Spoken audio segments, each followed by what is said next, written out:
suffering from lots of depression, anxiety. I was at wit's end. I was on my knees. It was a last resort. I was desperate.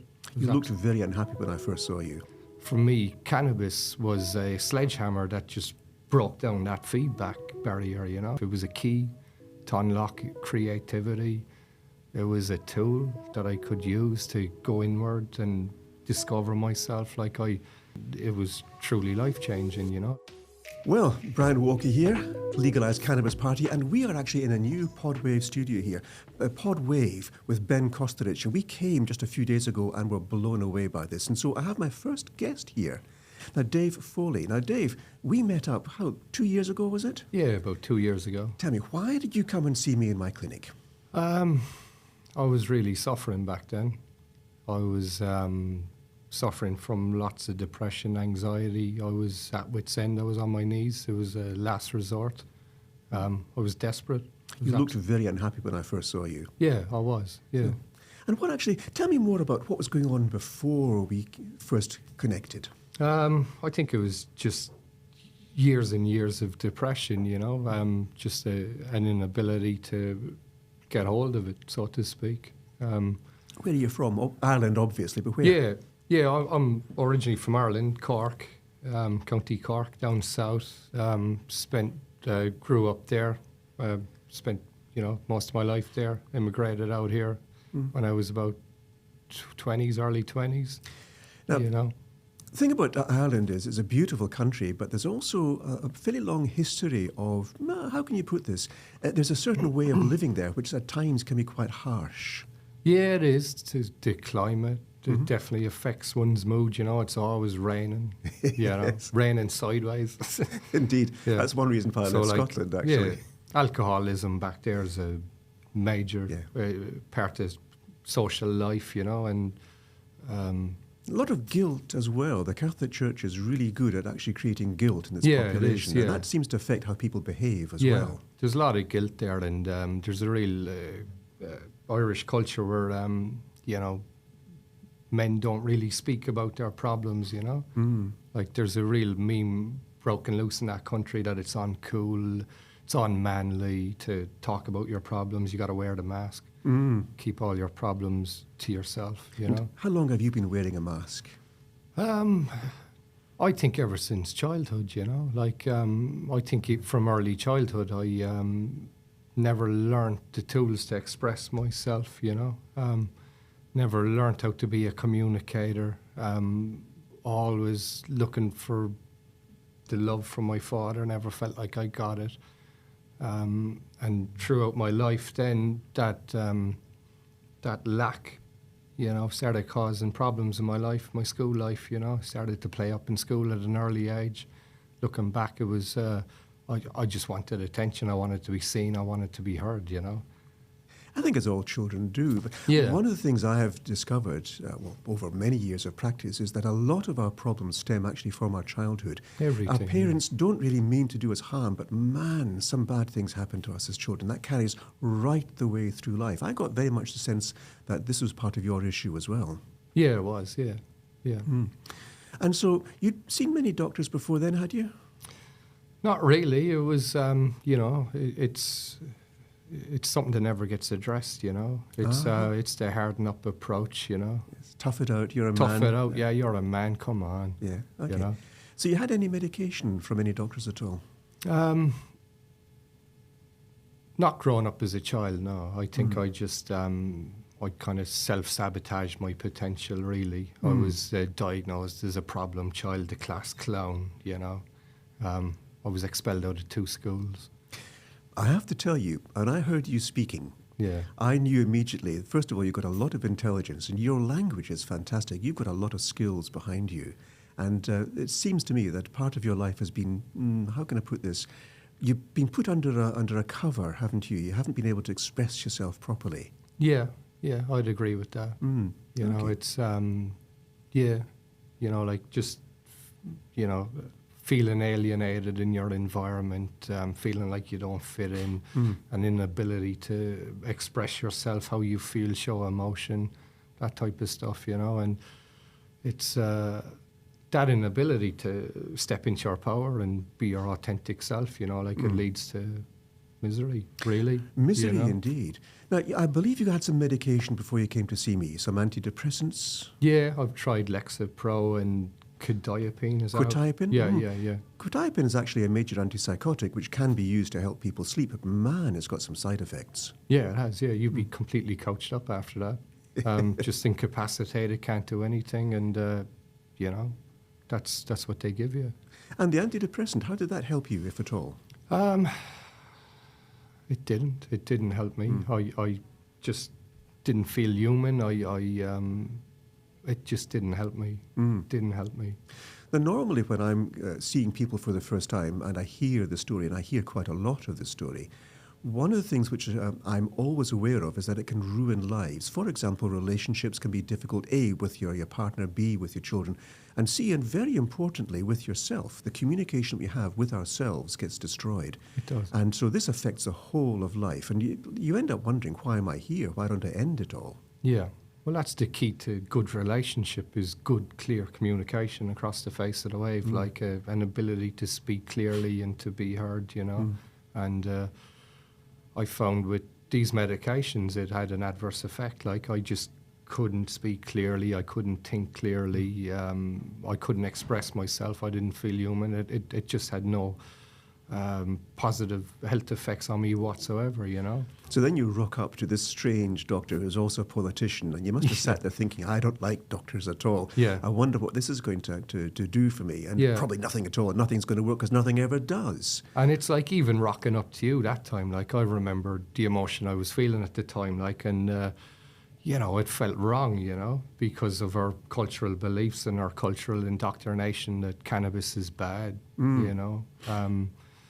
You know, through the amplification of negative media, you know, it's bad, it shouldn't be taken. And but it was a last resort because I had stumbled across it through a friend, and it was truly life-changing, you know. Like, for the first time in my life, I started to have an intimate relationship with myself, you know. Tell me more. That's really interesting. Yeah, well, that's what cannabis done for me. Was I found that it was an attitude. Like, it hurried me along in life, you know. Like, it was a boundary dissolving drug, you know. So, like, most people go through life and they live in a state of feedback, you know, like that kind of feedback in your mind where you wake up in the morning, you reflect back at the past, and there's the negative emotion, and you beat yourself up, and you got this internal dialogue going on in your head that you battle, you know. And for me, cannabis was a sledgehammer that just broke down that feedback barrier, you know. It just obliterated it, and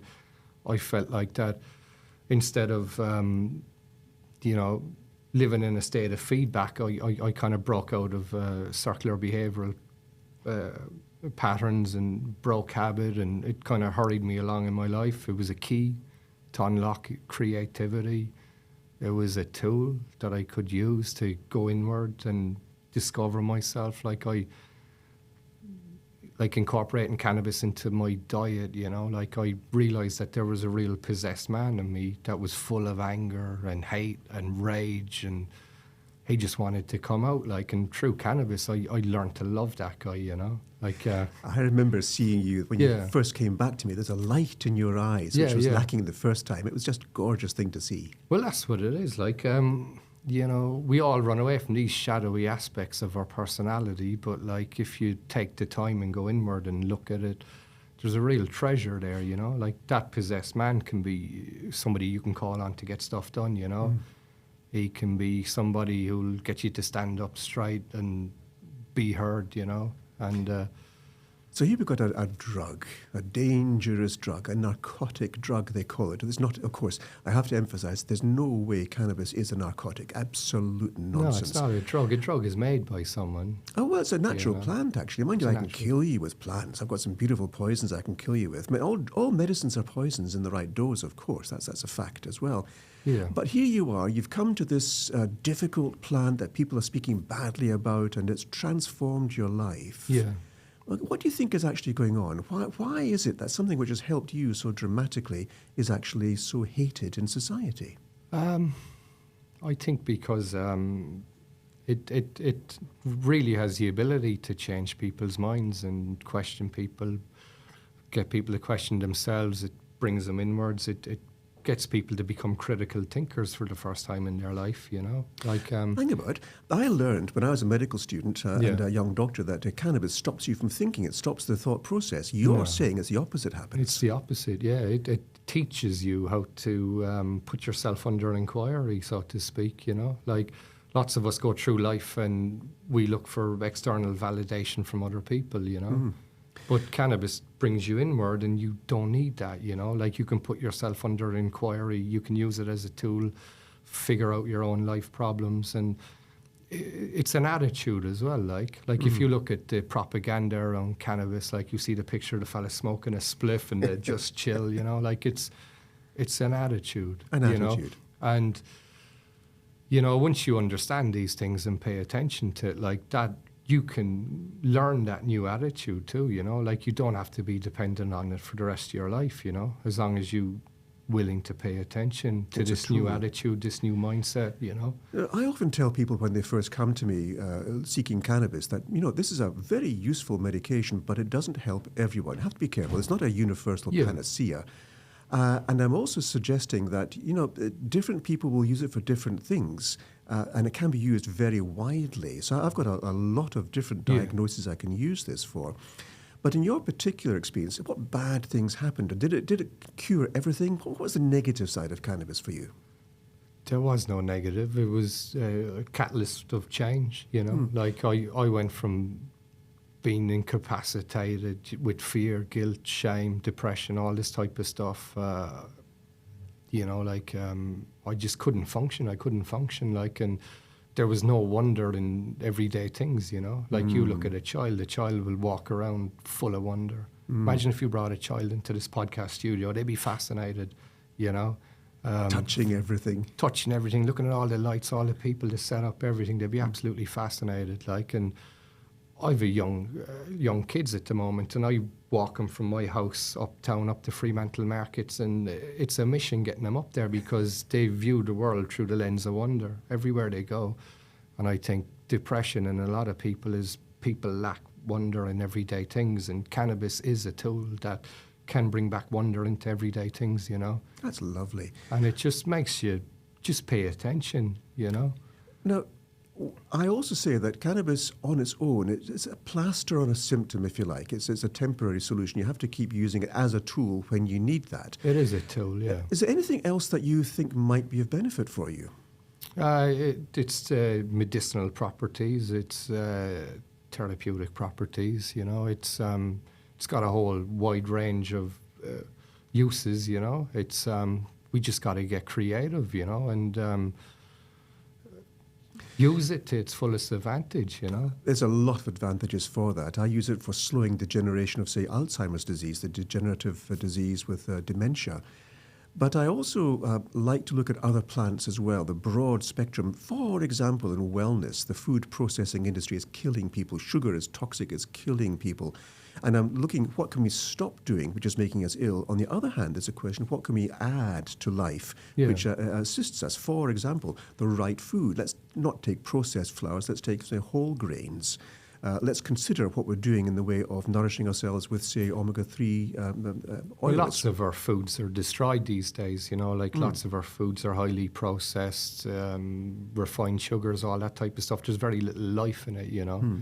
Like, I think we should, when we feed ourselves, we should look at the food we consume as in, like, how much energy is in that before I eat that, you know. And if you look at cannabis as a plant and a compound that you incorporate into your diet, there's a lot of life in that. There's a lot of intelligence. It's got a lot of energy. Well, now, I haven't told you this before, but did you know that if you took a cannabis leaf, say 4 cannabis leaves, and you put them into a green smoothie instead of your kale, you'd actually be helping to stop COVID? Wow. Did you know that? I do now. So we're seeing here how a plant can be very useful from a number of ways, in fact. I find this, the whole topic, fascinating. How can certain plants be of help and others may be detrimental to us? For example, the opium plant, of course, is a natural plant as well, but it has major side effects that we ought not to use discriminately. But one of the things I do fundamentally think we're underusing is the power of the psychedelic-assisted therapies, and in particular looking at, say, at psilocybin, that's the magic mushroom. Yeah. And so I'm often educating people in the fact that there are other options we've got available to us, but of course the government is saying these are banned, these are dangerous, these are unhelpful, these are nasty things, we ought to be prosecuting people for that. What's your view of that? I think it's wrong, and I think a lot of these policymakers are people who haven't experienced these amazing healing compounds. They haven't had psychedelic experiences. And when I look at the psychedelic experience, I look at it in the terms of the person who's been to Paris knows more about Paris than the person who hasn't. And the person who's had a psychedelic experience knows more about the world than the person who hasn't. So, you talk far too much common sense, you know that. Well, it is common sense, and we got to take a common sense approach to, the situation we're in, Like, I was recently working up in Joondalup Hospital as a welder with a plumbing company, building a new tower block. It was they're increasing the mental health capacities by, I don't know, maybe 2, 3, 4 times, like. That just goes to show that mental health is a real problem, even post-COVID. It's a real problem. People are really suffering, Even as a worker working in the construction game, sitting in the canteens listening to people, like just having conversations with ordinary people. A lot of people are suffering. A lot of people are running faster and faster and faster on the treadmill, so to speak, like... You look at society today, both parents have to work, just to keep the wolves away from the door so we don't raise our kids, Like both parents are fully committed to their jobs, and their relationships with their kids is, like, hurry up, put your shoes on, get into the car, let's go, and we're not paying attention to the kids, And I can see that in today's society, and I reflect back at my own childhood, like that boy that just wanted to be heard and wanted to be listened to, and the effect that had on me, and that's what we're doing to our kids in today's society, Do you think we're actually making our society, we're creating the conditions for a worse society in the future just by doing what we're doing today? Yeah, we are. Like today's model of society is like consumer capitalism 5.0, like we live in a materialistic society where we're all thing addicts, like, it's like he who goes to the grave with the most toys wins type of analogy, and it's sad, like we're so disconnected from our higher selves, we're so disconnected from nature. We're disconnected. We're sick as a society, And interesting, isn't it? Because one of the things that I'm looking for in my medical practice as well as in my political practice is that we need to focus on mental health as a priority. I was doing some research recently which showed that we, as a society, would benefit both from a financial point of view and from a societal point of view if we just focused on mental wellness again. Because I think a lot of us are suffering. I know I am. Yeah. Look, we can't heal society unless we heal ourselves, and it needs to be addressed, it needs to be fixed. The current approach to status quo, it isn't working, and we have tools available at hand that we can't use. We can't use them to their fullest potentials. They're heavily regulated by people who do not know the potential. People who have no experience, Now, you said that word I've used quite a lot in Parliament, status quo. Keeping things the way they've always been, because that's always been like that in the past. We'll keep it like that in the future. There's a real inability for people to change, It's like, the status quo is an inherited belief system, and it's just not working, like we have to change with the times, we have to jump into the river of change and just go with it. Things are changing, the economy's changing, people's minds are changing. We keep the same things stay the same. And do we like the way the things are right now? I don't think we do we? Well, there's so much distraction in our lives, even with our technologies, and, if we have plants available that can, quiet people's minds, tame their minds, bring people inward, get people to have intimate relationships with themselves, get to know themselves, get to, look at these shadowy aspects of their personality that they run from and learn to love it and integrate it into their lives. You're talking mindfulness and meditation, aren't you? Well, yeah, mindfulness, and cannabis is a catalyst to mindfulness. It's the vehicle that will get you there, certainly. Okay. There is other ways, sure, but cannabis will speed up the process. I love the concept of that. If people used cannabis regularly, we'd be a lot better off, wouldn't we? Of course. Maybe not just using the THC part, which can send you high if you take too much of it, but the cannabinoids, the CBD group, that has a very nice effect on, say, anxiety and sleep. Could be very helpful as part of our natural diet. Just taking cannabis as the leaf, for example, or the seeds, and using that more often in our nutrition. It's quite tasty as well. Well, look at your genetic makeup, your biology. This is science. It's in the textbooks. If anybody takes the time to have a look at it, we've got CBD receptors all over our body, yet we are deficient in this compound. That's insanity. You could go off and get a blood test taken, and the doctor will say, no wonder you're tired and lethargic and feeling this way. You're deficient in all these, minerals and vitamins, etc., etc. And I think people who don't incorporate this plant into their diet, essentially they'll be deficient in some way, shape or form. There's a whole science behind it. So nutritional deficiency. We should, at some stage, I think we ought to have a podcast about the endocannabinoid system. That would be a lovely thing to do. Or maybe do that. Yeah. Anyhow, but I think we've talked such a lot. I could talk to you for hours and listen to hours because you've got a wonderful way of using the words. But for now, I think thank you, all of you, for watching. If you like the conversation, follow the channel. Yeah. And you're welcome back on again anytime. Sure. And of course, give thanks once again to Ben Kostelich here, the Podwave. And I would hope that everyone here is paying attention to the fact that cannabis is a useful part of our life. So if you like, you can join the Legalised Cannabis WA party and help us move this forward into a sensible future.